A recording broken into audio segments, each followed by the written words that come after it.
তারা বলেন দোয়া কবুল হয় না, দেখেন নিজেদের সাথে মিলে কিনা।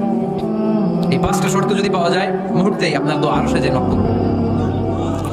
এক নম্বর শর্ত আকলুল হালাল, হালাল খাওয়া। কি খাওয়া? আমরা দুইটাই খাই, হালালও খাই হারামও খাই। বেশি খাই কোনটা? হ্যাঁ ঠিক আছে, আমি কই নাই কিছু, আপনারাই কইছেন। নিজের উত্তরে নিজে ধরা না। হারাম খেলে তো দোয়া কবুল হয় না। লা ইয়াদখুলুল জান্নাতা জাসাদুন গুযিয়া বিল হারাম। ওই দেহ কখনো জান্নাতে যায় না যে দেহ হারাম খেয়ে বর্ধিত হয়েছে। কেন দোয়া কবুল হয় না? মিলিয়ে নেন নিজের জীবনের সাথে, জাস্ট একটু মিলিয়ে নেন।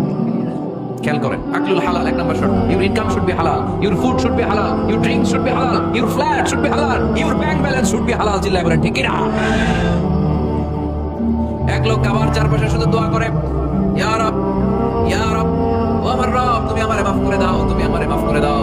এই সাহাবীর কান্নাকাটি দেখে, এই লোকের কান্নাকাটি দেখে অন্য সাহাবারা বলল, আজকের সব সওয়াব এই লোকে নিয়ে যাবে, সব সওয়াব আজকে ওনার। এর দোয়া কবুল। আল্লাহর হাবিব বলেন, ওয়া মাতআমুহু হারাম, যা খায় হারাম খায়। ওয়া মাশরাবুহু হারাম, যা পান করে হারাম। মালবাসুহু হারাম, তার ড্রেস আপ এটা হারাম টাকা থেকে আসে। ফাআন্না ইউস্তাজাবু লাহু, কেমন করে আল্লাহর দোয়া কবুল করবে? আল্লাহ টাকা পড়ছে নাকি? ইন্নাল্লাহা তাইয়্যিব লা ইয়াকবালু ইল্লা তাইয়্যিবা। আল্লাহ নিজে পবিত্র, আল্লাহ পবিত্র ছাড়া কোনো অপবিত্র জিনিস গ্রহণ করেন না। জিহাদের ময়দানে একজন সাহাবী ছিল, সর্বপ্রথম তীর মেরেছিল। নাম কি বলতে পারবে? সাআদ বিন আবি ওয়াক্কাস রাদিয়াল্লাহু তাআলা। উনি একবার আল্লাহর হাবিবকে বললেন, ইয়া রাসূলুল্লাহ, উদউ আল্লাহ আইয়াজআলানি মুস্তাজাবাদ দাওয়া। ও নবী, আপনি তো দোয়া করলে কবুল হয়, আপনি একটু আমার জন্য দোয়া করেন, আল্লাহ যেন আমারে মুস্তাজাবাদ দাওয়া বানিয়ে দেয়। কি বানিয়ে দেয়? মুস্তাজাবাদ দাওয়া মানে কি জানেন?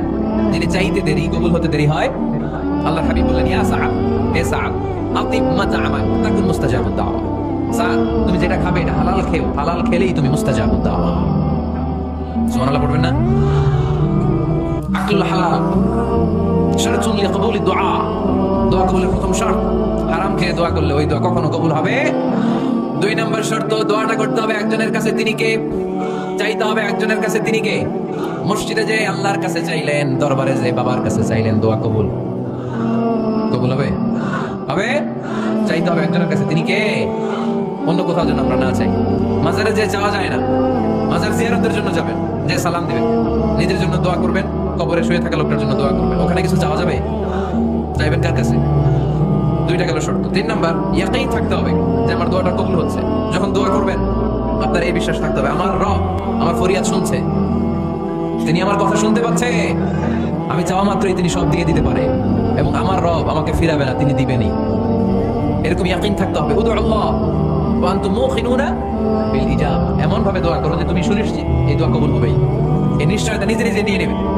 আল্লাহর উপর ভরসা কম আমাদের, এই ভরসা জাগে না, যারা উনি দিবেনই নিশ্চিত আমি। আপনি নিশ্চিত হলে পেয়ে যাবেন নিশ্চিত। আপনার মধ্যে যদি সন্দেহ হয় রে কবুল হয় না, না হয়, ওই দোয়া জীবনও কবুল হবে না, ঠিক কিনা? চার নম্বর শর্ত, আসসালাতু আলা রাসূলিল্লাহ, আল্লাহর হাবিব সাল্লাল্লাহু আলাইহি ওয়াসাল্লামের উপর দুরূদ পড়া। কুল্লু দুআ মাহজুব মাওকুফুন বাইনাস সামাই ওয়াল আরদ, আমরা যা দোয়া করি সব আকাশ জমিনের মাঝখানে পেন্ডিং হয়ে থাকে। মা লাম ইউসাল্লা আলাইহি, আল্লাহর হাবিব বলেন যতক্ষণ না আমার উপর দুরূদ শরীফ পড়া হয়। আওয়াজ করে সবাই পড়েন সাল্লাল্লাহু আলাইহি ওয়াসাল্লাম। আল্লাহর হাবিব সাল্লাল্লাহু আলাইহি ওয়াসাল্লামের উপর দুরূদ না পড়লে ওই দোয়া কঠিন কালে আল্লাহ কবুল করেন। আকাশ জমিনের মাঝখানে পেন্ডিং। মেসেজ করেছেন আপনার বন্ধুকে, আপনার মোবাইলে টাকা নেই, মেসেজটা কি হয়ে থাকে? পেন্ডিং, তাই না? যখনই টাকা ঢোকাবেন সাথে সাথে সেন্ট, আপনার সব দোয়া পেন্ডিং হয়ে আছে আকাশ। আজকে দুরূদ করে দিবেন, সব সেন্ট, মুআল্লাক, সব ঝুলে থাকে। মাহজুবুন মুআল্লাকুন বাইনাস সামাই ওয়াল আরদ, মনে থাকবে ভাইরা। 5 নাম্বার সর্বশেষ শর্ত হলো মুওয়াফাকাতুদ দুআ বিদ দাওয়াব। শুধু দোয়ায় কাজ হয় না, দোয়ার সাথে মাঝে মাঝে দাওয়ারও দরকার আছে না নাই? দোয়াও লাগবে, দাওয়াও লাগবে, ঠিক কিনা? আপনার ছেলের জন্য আপনি দোয়া চাইতে আসলেন, হুজুর দোয়া করেন। অনেকে কলম নিয়ে আসে আমাদের কাছে, কলম। আমি ভাবছি আমার গিফট করবো, পরে কই না, গিফট না, ফু দিয়ে দেন। ফু দিয়ে দেন কেন? আমার ছেলের পরীক্ষা, আপনার ফু পাইলে গোল্ডেন এ প্লাস। আমি কে সর্বনাশ, লেখাপড়া না করলে ডবল জিরো পাবে, দোয়ায় কাজ হবে না। আগে পড়াশোনা করতে হবে, তারপরে দোয়ায় কাজ হবে, ঠিক কিনা? দোয়াটা ভ্যালু অ্যাড করে, ইট অ্যাডেড দ্য ভ্যালু। কিন্তু আগে লাগবে লেখাপড়া, আগে লেখাপড়া। অসুস্থ হয়েছেন, খালি দোয়া চাইতেছেন, চিকিৎসা নেওয়া বড় সুন্নাহ। আল্লাহর হাবিব সাল্লাল্লাহু আলাইহি ওয়াসাল্লাম অসুস্থ হলে চিকিৎসা নিতেন, সুবহানাল্লাহ পড়েন। দোয়ার সাথে দোয়া লাগবে। এক ছেলে বিশাই হুজুরের কাছে দোয়া চাইছে, হুজুর আমার সন্তান নাই, আল্লাহ যেন একটা ছেলে দেয়, দোয়া করেন। হুজুর দোয়া করছে, ছেলে হয়নি। পরের বছর আবার দোয়া, হুজুর দোয়া করেন আল্লাহ যেন ছেলে দেয়, ছেলে হয় নাই। তৃতীয় বছর এসে বলে, হুজুর দোয়া করেন, ছেলে হয় নাই। বিশ্বদের মনে মনে কয় ঘটনা কি, ওর ছেলে হয় না কেন? জিজ্ঞেস করলো, বাবা তুমি কি বিয়ে করছো? কয় না, বিয়া তো করি নাই। বিশ্ব হুজুর বললেন আগে বিয়েটা তো করবি, তারপরে না সন্তান। তো বিয়ের পর্বটা তো সারো, তবেই না সন্তান পাওয়া যাবে, ঠিক না? দোয়ার সাথে দেওয়া লাগে।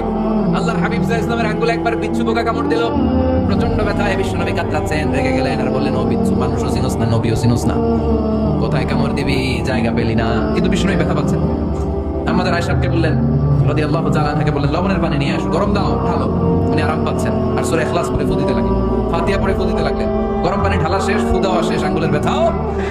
দেখছেন কি কম্বিনেশন? দোয়াও লাগে, সাথে সাথে কি লাগে? দাওয়াও লাগে। দোয়া আর দাওয়া দুইটার সমন্বয়ে আপনাকে সফলতা দিবে কে? সফলতা একজনই দেয়, তার নাম জোরে বলতে হবে, তিনি কে?